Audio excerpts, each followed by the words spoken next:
سیدنا علی کرم اللہ وجہ الکریم کو آپ کو علم لدنی میں بے نظیر اور بے مثال بنایا گیا۔ حضرت علی کرم اللہ وجہ الکریم نے خود بھی یہ روایت کیا کہ آقا علیہ السلام نے مجھ سے یہ فرمایا، علی انا مدینۃ العلم وانت بابها یا علی، کذب من زعم انہ یدخلها من غیر بابها۔ وہ شخص جھوٹا ہے جو یہ گمان کرتا ہے کہ میں نبی کے علم کے شہر میں داخل ہو جاؤں گا علی کے دروازے کے بغیر۔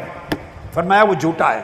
جو حضرت علی کے دسترخوان سے کھانے کا شوقین نہیں ہے اور جو کتراتا ہے حضرت علی کی محبت سے، حضرت علی کی ولایت سے، ان کی ولا سے، ان کی عطا سے، اور ان کے ساتھ اپنے دل میں محبت اور انس اور تعلق اور راحت محسوس نہیں کرتا، وہ کبھی بھی میرے علم کے شہر میں داخل نہیں ہو سکتا، وہ علم نبوت سے معروم رہے گا۔